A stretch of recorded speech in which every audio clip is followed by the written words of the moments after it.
Every night, you close your eyes in a dark, quiet room, and yet you open a door to mountains, faces, and sudden terrors. You inhabit a complete reality that does not physically exist. Your physical eyes are shut, and the room is pitch black. Yet you are clearly perceiving light, color, and motion.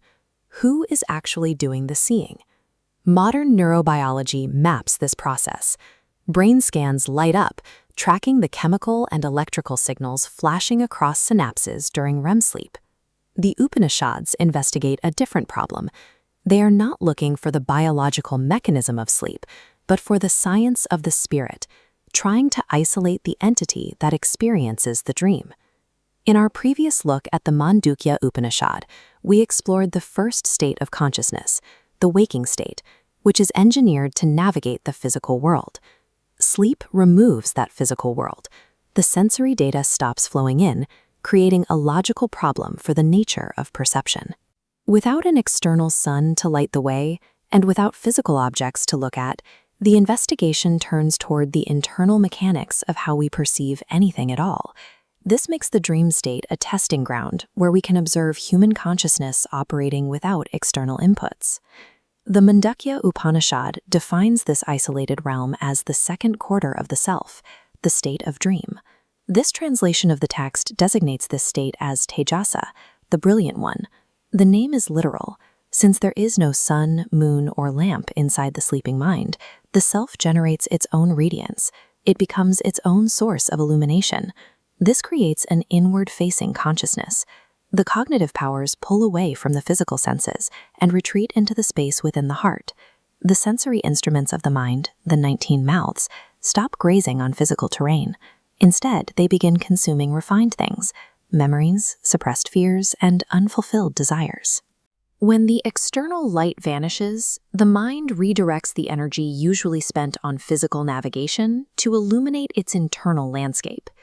The Brihadaranyaka Upanishad observes that in this space, there are no physical carriages, no roads, and no rivers. The dreamer takes the raw materials of the waking world, tears them apart, and builds them again from scratch. The text defines this action directly. He creates for himself joys, pleasures, and delights, for he is a creator. This raises a paradox. As the philosopher Shankaracharya points out, if the mind controls its own creation, why would it ever write a nightmare? The commentary resolves this by separating the mind into different forces. The dream's narrative is instigated by past impressions and latent tendencies, the vasanas. These dictate the plot, no matter how terrifying. Running parallel to those impressions is pure consciousness, or chaitana. This is the light that enlivens the script, turning an abstract fear into a visceral experience. Because of this split, the mind plays two roles at once. It is the architect building a haunted house, and it is the terrified captive running through its halls. This capacity to generate a vivid reality from nothing demonstrates the mind's internal creative agency, operating without any external raw materials. The reality of dreams demonstrates that consciousness operates independently of physical data. The Upanishads treat dreams as empirical evidence. Because the experiencer can detach from the physical body and continue to function, the text concludes that consciousness is independent. The Brihadaranyaka calls this state sandhya, a meeting place between the waking world and deep sleep. The text compares the sleeper to a fish moving between two riverbanks, swimming from the waking realm to the farther shore and back again.